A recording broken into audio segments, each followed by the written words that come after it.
I have a legal secretary who comes in and says, my job caused my carpal tunnel. My hands are worse on Monday and better by Friday. They come in, I do the exam, I do the nerve conduction study. Yes, she does have bilateral carpal tunnel. What's wrong with that scenario? She's worse on Monday, better on Friday. She works as a legal secretary Monday through Friday. What else do you want to know?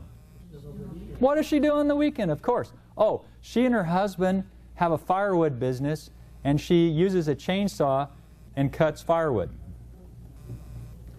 Now, she works for a plaintiff's attorney who has a lot of workers' comp cases, and so she filed against her plaintiff attorney as her carpal tunnel being due to her legal secretary activities.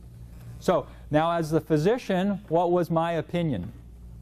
What was more likely to contribute to or be the prevailing factor for her carpal tunnel?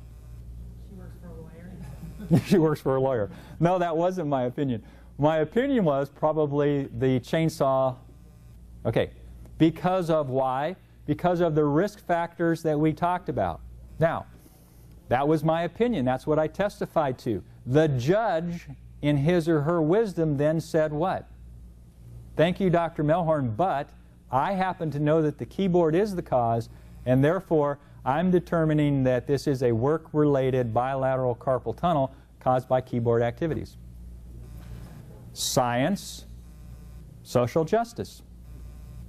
Okay. Occupational exposures and their association, in my opinion, will be debated forever. And the end person is the judge. And that's fine. I don't have a problem with that. My job is to do what? Communicate the science. Do what I do best. The judge can do whatever he or she wants based on their perception of social justice. So determination of causation is the key to determining what? Financial responsibility. That's not our job. Our job is not to say, you, employer, need to pay for that carpal tunnel. Okay? Don't step into that field. That's not your job. Legal disputes will ensue forever until we get a perfect society.